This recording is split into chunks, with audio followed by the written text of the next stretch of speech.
Ronaldo Nazario is a pretty unique case of being one of the most popular players of all time and simultaneously one of the biggest what-if cases of all time. Because you see, what generally tends to happen with other what-if cases is that the player in question usually doesn't fulfill his potential due to his own personality quirks, which usually makes him, well, a bit of a bellend. And therefore, he isn't as lauded as his talent probably warrants him to be once his career is over. But that's the thing, with guys like the two Ronaldos, they're an exception to this rule because no one can really hate them. And while that is certainly more positive than negative, in fact it's almost 100% positive, loving people is good, hating people is bad, came up with that all by myself, you're welcome. It doesn't mean there isn't a negative side to this though, because you see, because they are so loved, fans usually get caught up in romanticizing about what it would have looked like had they actually reached their full potential, leading them to lose sight of reality. The result of all this? Overrating. And no one at the highest level embodies this more than Big Ronnie. Cause as amazing as the man was, here is why R9 has become the most overrated footballer in the modern generation. Let's roll up. Okay, so for those who don't know, when Ronaldo was 23 years old, he damaged his knee in a Serie A game. This led to recurring injuries and, unfortunately, he was never quite the same again. Well, he still won the World Cup as top scorer, but that's kind of the point. I mean, despite those incredible achievements, people still believe we never really got to see the man at his absolute peak, and for good reason. And for those kind of reasons, those who say that had it not been for injuries, this man would certainly have entered the GOAT debate. Yeah, I mean, if you assess his career trajectory, if R9 did manage to avoid serious injuries until 28 to 32, I truly believe he would have gotten into the GOAT debate. However, my problem is with those who say either one of the two things or both. And let's address this one by one. Number one, R9 has already done enough with the career he's had to be in the GOAT debate. Well, this shouldn't take very long. He hasn't. And I'm sorry, but as sad as it is to say, the primary reason for that is due to the lack of longevity. Because while he did flourish everywhere he went, the man didn't have any sustained period of success anywhere he went. I mean, the closest was Real Madrid, but not only was he there during a largely unsuccessful era at the club, but even that ended with Fabio Capello binning him due to weight issues. Sorry, but his achievements simply don't stack up. Not much else to say, really. Wait, no, one more thing. So for those who've listened to my assessment of R9's career so far and are thinking, what about Maradona? Most of your statements can apply to him and he's certainly in the GOAT debate. Well, A, as I said in my last video, go watch it, Maradona just has the most unique case to be in the GOAT debate, which R9 doesn't. B, Maradona did actually have somewhat of a long stint at a club which he acted as a catalyst in completely transforming and ended up winning 66% of league titles in their entire history, as well as 100% of the European titles in their entire history. C, Maradona can lay claim to having the single greatest World Cup campaign of all time. I mean, not only can no other player ever claim anything like that, but when you couple all that with his heroics at Napoli, it just makes it really hard to leave him out. Especially when you consider that on top of all that, D, Maradona's absolute peak trumps R9's absolute peak. Which brings me to the second R9 claim that I have a problem with. And this is talking about the peak he had, by the way, not the peak he potentially could have had he stayed injury free. I mean, correct me if I'm wrong, but there are people who say that R9 from the ages of 19 to 23 was comparable, if not better than Pelé from 1962 to 1966, CR7 from 2010 to 2014, and even Messi from 2011 to 2015.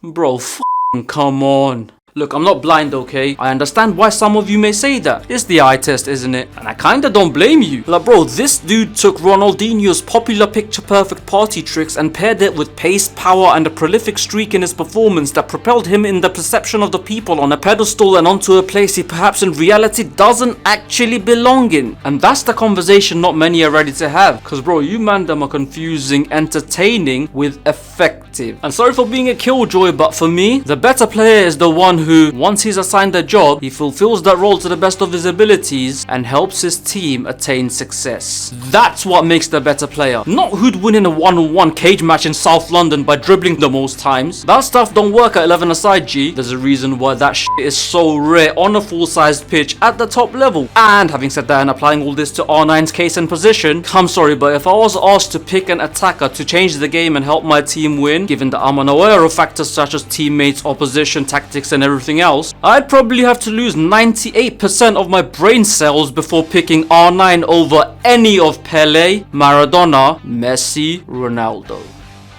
Facts.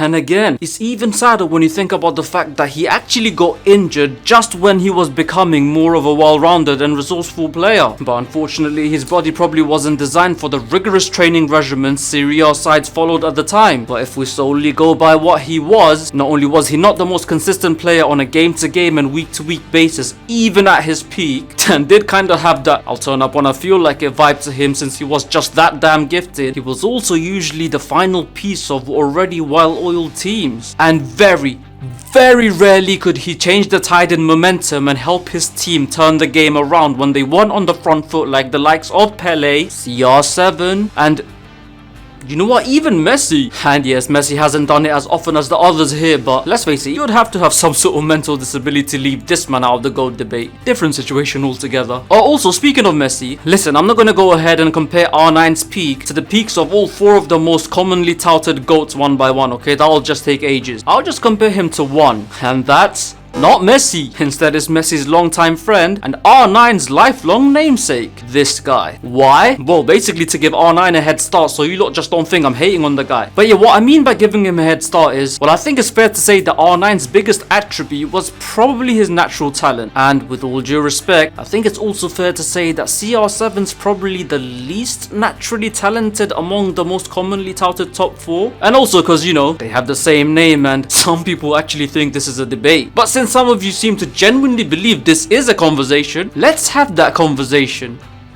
With one twist, and that's the fact that I'll just do this backwards, meaning you'll get the conclusion off the bat. And let me make this perfectly clear. CR7 is miles above R9, even if we only look at peak for peak. And by the way, let me know if you want an actual comparison between these guys with a proper rating system and all that, because this is just off the top of my head. But off the top of my head, comparing R9 and CR7 peak for peak, who's the better Ronaldo? First category, dribbling. This is a lot closer than people think, but you know what? I'll give it to R9. Second category, heading. CR7 leaps above and beyond, no pun intended. Next up, weak foot. Yeah, no one can even try to claim this is close. CR7 all the way. Now we have speed. Probably the closest category on this list. I'll give it a tie. Strength. Yeah, I'll give it to R9.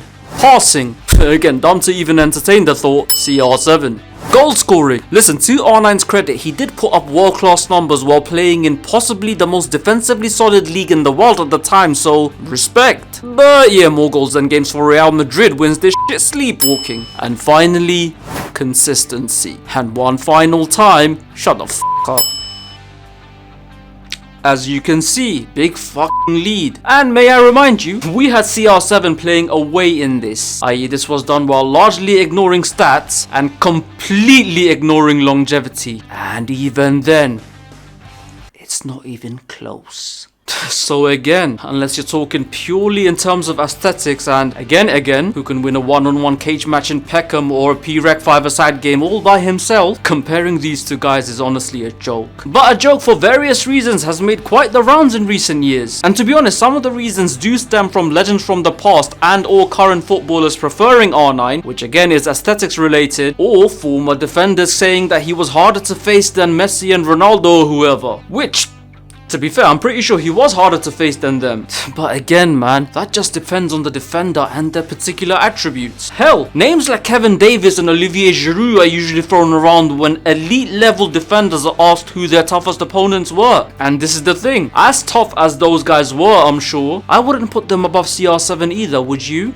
And to drive my point, as I feel like I have to do, since, you know, I realized how dumb you lot are, putting R9 in the GOAT debate for any reason that isn't aesthetics related and or nostalgia stuff, well, there's close to no logic to it. I hope you see where I'm coming from. You probably don't. But either way, to move on, I guess this leaves some of you with the question, well, what category is R9 exactly in? Okay, so you see the category just below the GOATs, you know, the one that's stacked with players who missed just by fingertips like Johan Cruyff, Franz Beckenbauer, Alfredo Di Stefano, Zinedine Zidane and everyone else. Yeah, so R9 is in the category below that one.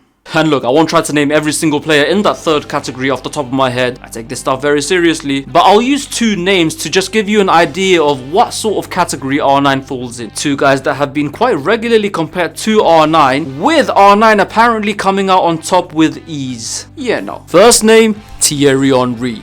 And look, man, you can say that R9 has the edge. He may possibly do. But if you're someone who thinks this isn't a conversation to be had, you're a moron. Trust me, this is a conversation. And you know who else is in that conversation? You know who resides in the bottom end of that category? Already? Yep. This dude. And that is the bracket R9 falls in. Not bad company by any means. And to think he's probably right at the top of that category despite not having fulfilled his full potential, that should tell you just how good the man was. Cause he was amazing. As I said before, bro, being overrated does not equal being bad. And while there's no denying that R9 was easily one of the best players of his generation, when it comes to making the all-time list, not only does he fall short, but for me, he falls miles short. Still though adorable, isn't he? And that is that. Agree or disagree, beats indifference. Once again, don't forget to like, comment and share. And of course, subscribe. Till next time, you keep rolling.